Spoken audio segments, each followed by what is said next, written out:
Oh, you're here. I bought this at the grocery store. Is it frozen? No, it's refrigerated. Do you want it? What is it? Pork tenderloin. Oh, hell yeah. Let me put Go and it stick it in the refrigerator. Well, you know what? Go and stick it in the freezer. All right.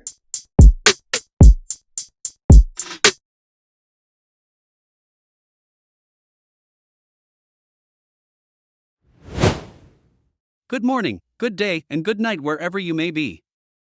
I'm going to share the specific diet changes that helped me manage my ataxia and how you can implement them too. These tips will also help all, and I repeat all. Very critical that people know all neurological disabilities.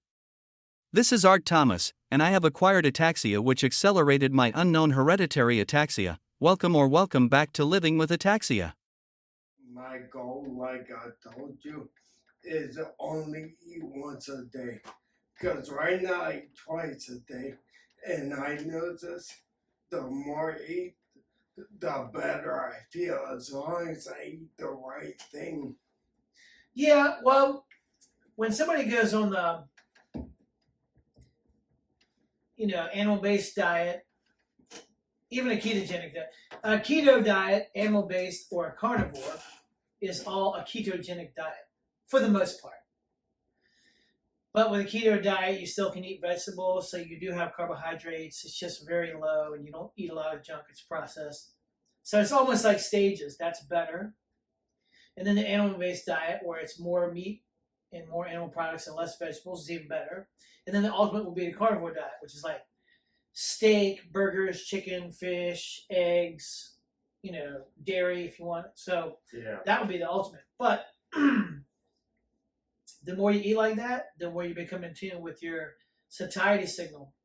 When you're full or when you're hungry, and you really are. Because a lot of times when you eat junk food or you eat a lot of carbs, bread, it suspends the satiety signal. So it's like when you eat at a restaurant, you might eat steak and baked potato. Let's say you feel like you're full. You don't want any more, but then dessert comes. Well, if you're full, how can you eat more? But you eat those carbs and you're like, I want some more. It's just, so you're not eating for hunger, you're eating for taste. But the more you're in tune, like on a carnivore diet like you are, the more you're in tune with when you feel you're hungry or not. And they tell you after you adapt to the carnivore diet, 3 to 6 months, just over that time, start listening to your body. Because they say, well, when do you eat? When you're hungry. And how much do you eat? Because Dr. Chafee always says, I always hear him say it in his videos. I've heard him say it a lot, where he says, you eat a steak and at first it's really good, and you love it. And then by the end, you don't really you've had enough of it, you don't really want much anymore. And you might even not want the whole steak. Your body's telling you you're full. So you don't need to eat anymore, And that's if you listen to that, then you'll eat just enough for your body. Yeah, that goes back. The reason why restaurants serve you bread at the beginning. Yes, spark that hunger. Yeah. So you order dessert. Yeah, they want to spark that hunger and suspend that that satiety, that I'm full signal. Just get rid of that. Yeah, like the other day, my dad and I went to the ex-brother's house, and they tried to give us their bread, which is good, by the way. Oh yeah, it's fantastic. It tastes great. But I said, no, we don't want bread. And I ended up ordering a 30-ounce steak, and they looked at me like Did you eat it all crazy. Yeah. Ate every bit. What'd you and some of my dad's steak. What did he eat? A filet mignon. Oh. Did he have sides? He did, but of course I didn't eat them. Yeah. Because having vegetables, and you don't realize it until you're off vegetables, but vegetables really, really make you feel awful. Yeah. Yeah. Like I would rather have a sweet treat than vegetables. Yeah, I don't. Not to go off on a tangent, but the fact that you have to do all kind of preparation and put all kind of butter and sauces on vegetables and make them taste good, Yeah. and season them. I mean, she tell you something. Like you use seasoning on sauces on a lot of stuff, but I could eat a steak or a burger plain, but I wouldn't eat broccoli plain. That'd be a spinach. Oh God, that'd be nasty. You gotta cook the hell out of them to make them palatable. They're just nasty. Oh. Yeah, like we had that interview with Dr. Sean Baker. He's on the carnivore diet. Yeah. He said he eats 4 to 5 pounds of red meat a day. Yeah. Now he's a big man.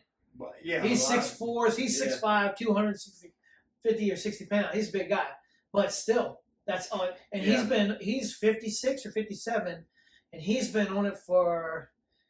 The other day he posted and said he's been on it for 3,000 days. So I don't know how many years that is. Like 7, 8. Almost 10 years. Almost. Yeah. Yeah. So he's probably like 7 or 8 years. Yeah, I would go like strict carnivore, which is also known as a Lyme diet, but I like eggs. Eggs are very nutritious and very easy to digest. Yeah, I eat 3 to 4 pounds of meat a day and about 12 eggs.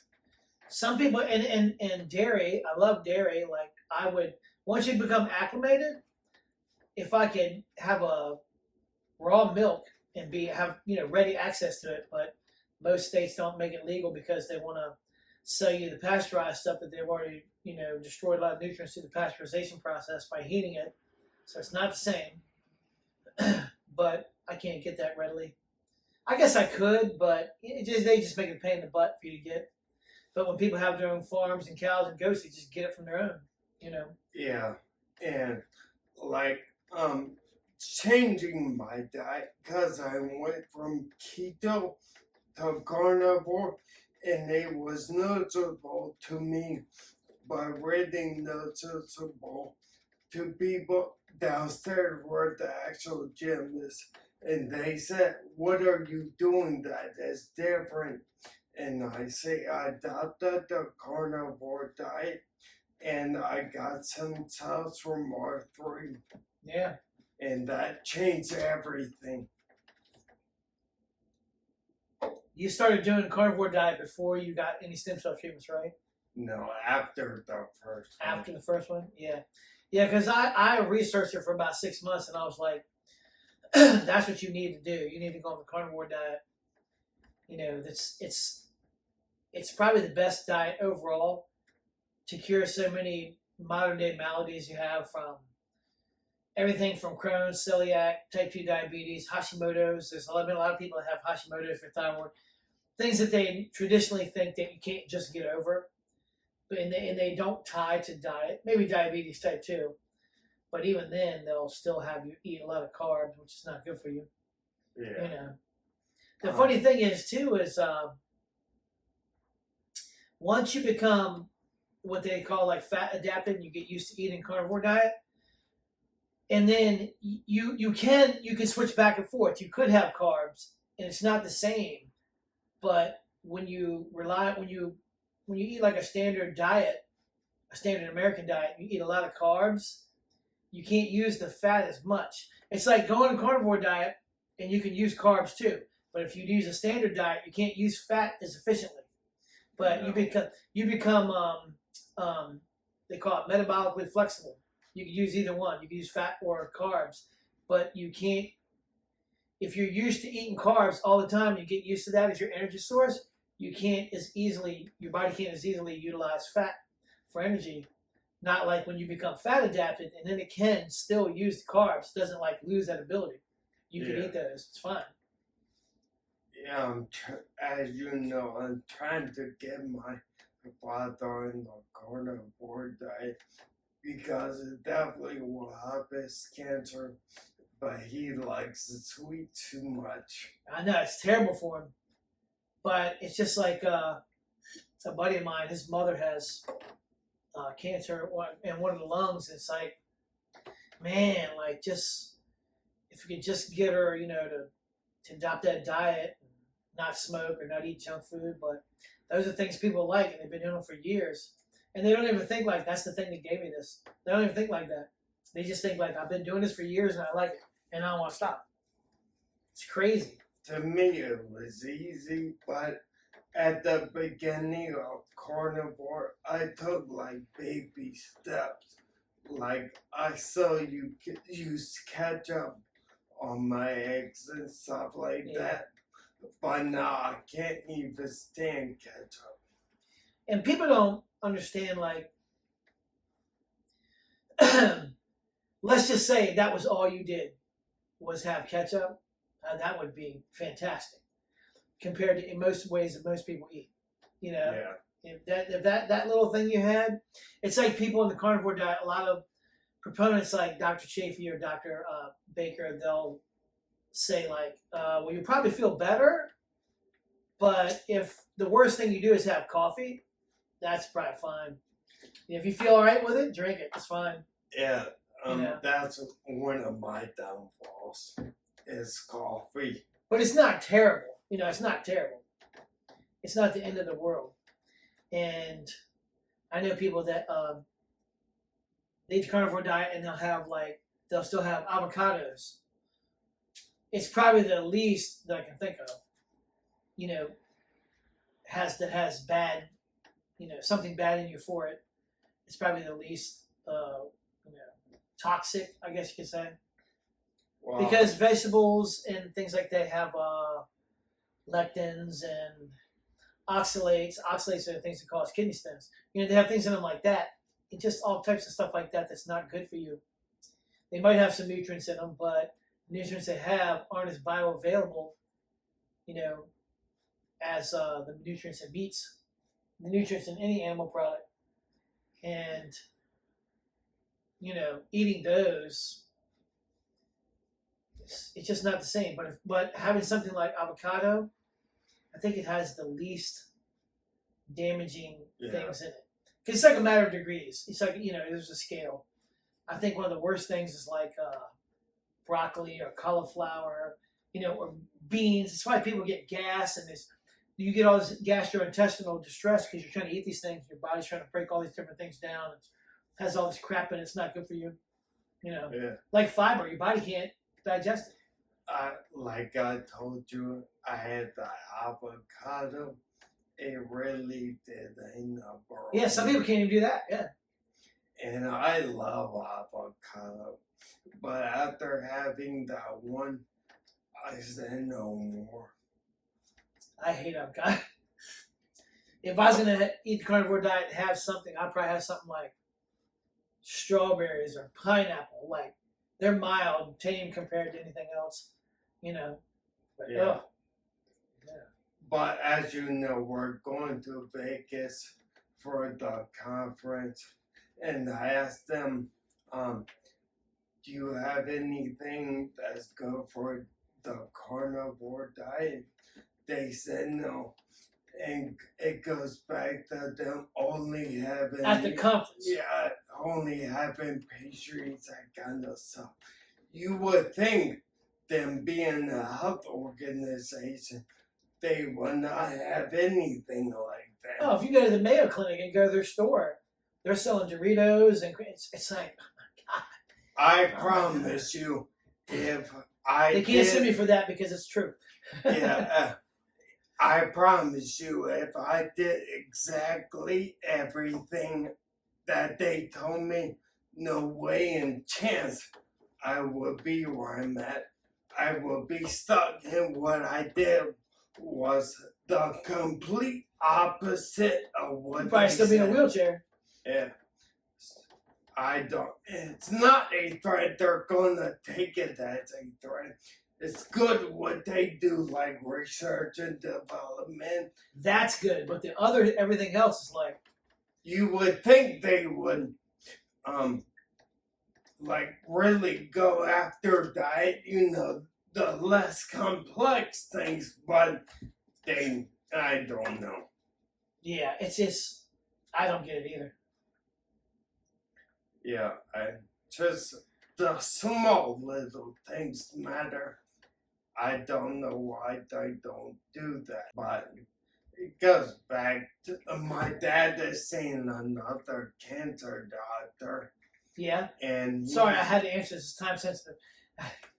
yeah, but because his cancer doctor made a really bad mistake and said diet doesn't matter, so he went to another doctor, and that doctor said yes, it matters a lot.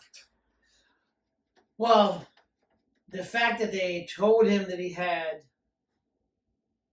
2 types of cancers, Yeah, 2 types of leukemia, but went to a. but didn't the one doctor say that's unheard of? Usually, Yeah. you only have one. Yeah, you can only. So you went to another doctor to confirm, and yeah, he only has one. So they put him on entirely wrong drugs. Oh my goodness. Yeah. But just to show you, okay, I can give you a Keep pill talking. and make money off you. I just have to answer this. Oh yeah, this is the way it is. It becomes a joke because they're just one. Let me back up. One, that's a misdiagnosis. If they're telling him he has 2 forms of blood cancer, 2 forms of leukemia, and he only has one, that's a misdiagnosis, and that should be. I mean, I hate to be that type of person. That should be a lawsuit because based on the diagnosis and the misdiagnosis, you're going to prescribe treatment. Yeah. So if you're saying you got these 2, you're obviously going to prescribe some type of treatment that is different than what he actually has. And that right there should be like, oh my God, it's not good. Well, he's not happy. But the new doctor, apparently is getting everything right. He is feeling a lot better. And also, I noticed I bought him ivermectin Yeah. and fenbisanol, and noticed just by taking those, he feels 1,000% better. And that is a very cheap drug. I don't remember the mechanism or the explanation, but ivermectin, the combination of ivermectin and fenbendazole, they work, I think, in 2 different pathways.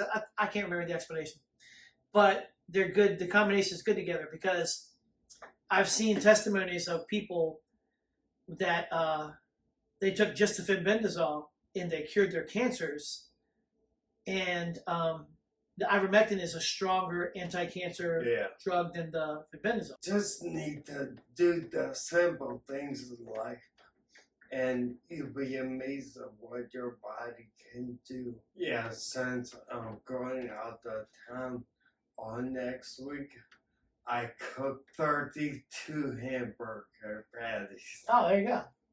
So But there's nowhere to get food down there? There is. I just don't want to spend any money. Oh, yeah. And the house, because we're putting it on the market, I don't want to use the oven or stove or microwave or Really? wait. Oh, you mean the house is down there? Yeah, we end up buying a small temporary microwave. Not the one that is in the house, but a separate one. Jesus. So I have those hamburger patties, but that's only going to last me a few days. Yeah. Yeah, because I eat 4 or 5 of them at a time. Like if I had them right now, I'd probably eat 4 or 5 of them, and maybe throw a tablespoon of butter or 2 in there. Yeah. But I'm telling you, everybody needs to do this. When you don't have those vegetables in the bun and everything else, you can just eat much more. Oh yeah, there's no way I would eat 5 hamburgers with buns on them. No way. I'd probably have 1 or 2. It would be full. But without the bun, I can eat 4, 5, 6, 7. I can eat a lot of them. Yeah. You don't have that filler. That's what a lot of that crap is. Well, the vegetables too, and fruits. It's like so much the fiber, and it fills you up, and it makes you not want to eat more. and I like having all that room for the meat. Yeah. That when I first went to Europe, I don't about like what was it, like 12 years ago. I always wondered why are that question, why are they so thin? At the time I thought because they walk everywhere. But it's not that they don't have all the stuff in their food. Yeah, and they do eat things like bread, but they don't have the same all the processed crap that just ruins their system and makes them addicted, literally addicted to junky foods. You know, and I mean, I'm sure the added activity of walking everywhere it helps a little because it helps to keep you generally healthy. But add that to the fact that they don't have any of the junk food, the junky food, and the junky additives. They don't. When I was there, because I worked on military bases, they had Subway there. The Subway is completely different. The sub shop, not the train Subway, but the actual subs. Yeah. They're a lot different. Oh, I bet. I know people that tell me they went to Italy and different places, and they say, every time they go there regularly. One guy that's where he trained in France and then in Italy, and they all say, every time I go over there, I eat pretty much the same way I do here, but I always lose weight if I stay there a couple weeks, eating the same way, because it just doesn't have all that junky stuff in the food. I can't remember. I think I lost weight, and I didn't try. Yeah. And because I always was going to Germany, I will be there for months at a time. And look at all the people, all the foreigners that come here, especially from south of the border, and they end up getting fat. Yeah. Because they try to eat the same way they did there. Can't. But the food is different. They don't realize that. They don't realize it. They can't figure it out. Like, why am I getting fat? Because you're trying to eat the same foods, and the versions of those foods you have in, say, Mexico, we have here, we're loaded with all kind of crap. Yeah. And another thing, and this goes for all neurological problems. You want to, if not cut out completely, limit sugar, because sugar affects the brain. Oh, yeah. Yeah, like, I don't know how to explain it better. Can you? No, I would say that's about right. I'd say that's about it. Yeah, it's it's hard to just give a 2-minute, it's a pretty in-depth explanation, but it's not like it directly affects. Maybe it does in some ways, but it's like eating carbohydrates or eating sugar. And I say sugar like eating added sugar. Like, you're not going to get fat eating an apple. You know what I mean? It doesn't work that way. But there's so many things that have added sugar to them. That's why I was saying, like, even if people eat what we would consider a standard diet here of meats and vegetables, fruits, grains, breads, so everything, right? The quality and the quality of them / all of the artificial things and the processing they've gone through. Yeah. It's like I just said earlier, raw milk straight from the cow or pasteurized milk with a pasteurization process. And when you heat it up, you damage proteins, enzymes. It's not the same. That's what they mean by undenatured. It hasn't been changed. This has been denatured. It ain't the same. That's why it doesn't even last as long. It doesn't last long. Like, raw milk will last longer. It'll last a month. But pasteurized milk won't last that long. And so all the stuff that's in all the foods, especially, I used to hear people say this all the time, if it comes in a box, bag, or a can, it's probably not good for you. Maybe with the exception of a can, because you can find some decent things. But they're basically saying, like, anything that needs to be processed some kind of way, changed, denatured, or had additives and preservatives to it so that it has a longer shelf life, it lasts longer. That's the big thing. The big reason they do it is just to make it, to keep it tasting good, to make it taste so good, and maybe even physically directly make you addicted to it, and to have a long shelf life, because it's all money. Because that all three of those ensure more money. Yeah. You know, if you had bread, 1,000 years ago, that bread would kind of go bad in a day or so. I don't know exactly how long, but it would go bad pretty fast. I know that. It wouldn't last for weeks. But bread now lasts weeks, and there's no mold or nothing. I mean, eventually they get moldy, but you know what I mean? Like, it has stuff done to it. And a lot of the nutrients that were in original bread they had to take out because it makes the bread go bad. It's the trade-off is it has some good stuff in it for you, but now that makes the bread go bad. So we need to bleach the flour and make sure it doesn't have any stuff in it. So the bread's not really good for you. It's just empty calories. Calories and carbs, but no real nutrition in it. Whereas it used to have real nutrition in it, but it doesn't have a long shelf life.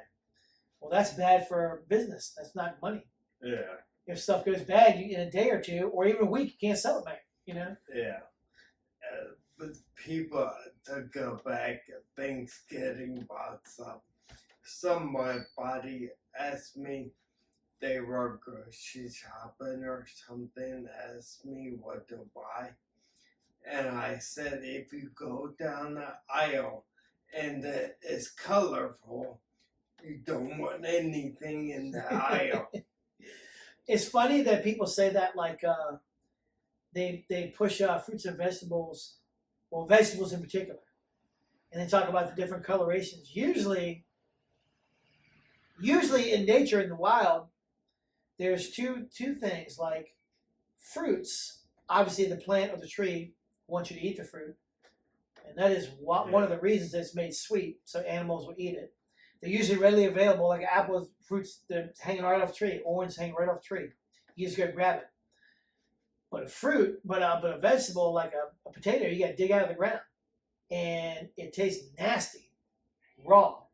And the reason that is, I think, is because the plant doesn't want you to eat it, so it puts toxins in it to try to defend you against you eating it. And where was I going with that? I was saying, so colors in nature either mean, eat this thing or don't, especially with animals and insects. If they're colorful, you ever notice, like, I don't know if you're watching, I love those nature shows, but they'd always say, like, birds and other different types of animals, the colorful one was always the male. And the female was always not really colorful, so she could blend in with the environment. She has to mother the babies and, lay and hatch eggs. So they're not, but the male can fly around and get food and bring it back to the nest. So he's colorful. And like snakes that are colorful, like a coral snake, that's a warning, like stay away. Yeah. You don't want that. You don't want that. Peppers, they're all wild colors, bright green, bright orange, yellow, red. And that's telling you, like, I don't want to eat that. Like habanero pepper, they say that even insects won't eat it because it's so hot. Yeah. And people eat it. Did you ever see the image where they have butter and margarine right next to each other and all the ants went to the butter? Oh, yeah. If the insects won't eat it, they'll probably tell you something because they'll eat anything. Just about. Because they get nutrition from anything. It's like, again, to go back, the little things that everybody overlooks. The thing is,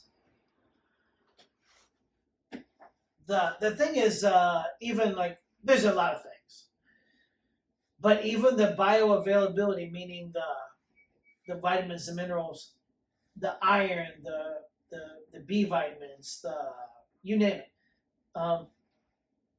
In meats, in animal products, they're bioavailable. They're in the best form for humans to absorb and utilize. And it's like vitamin D2 or D3. D2 is inferior. D3 is what your body wants. But D2 is in plants. So they're not efficient. So a lot of people say, well, this plant has this, this, and this. Yeah, but a lot of that stuff your body either can't use very efficiently, so you don't get much of it, or you can't use it at all in that form. So it's, Yeah. There's not. What's Dr. Saladino says? There's nothing in any, or maybe it's Dr. Schaefer. I think it's not. There's nothing in any plant that you can't find. There's nothing in any plant that's essential for human existence that you can find in plants, but not meats. But there's a lot of things essential for human existence that you find in meats that you cannot find in any plant. Yeah. So It's very true. But I will say, if I listen to a certain organization, nowhere near I will be what I am. well, do you think anybody could really sue you if you use their name?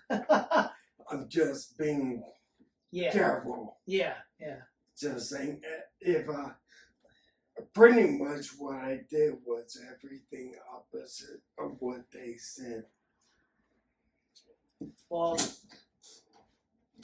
that's probably the prevailing view of most MDs, most people in allopathic medicine, people that do surgeries and prescribe drug treatments. That's probably, Yeah. because they have a certain way of doing things, whether they're underhanded and evil, because a lot of them are evil. They are. If you know better and you still do stuff like that with people, it doesn't help them, But I mean, they demanded everybody be locked down, and they demanded everybody take a shot too. But that's I know. Thanks for watching, and I'd love to hear about your own experiences with dietary changes in the comments below. If you're interested in learning more about nutrition and neurological health, be sure to check out our other videos on health and brain function.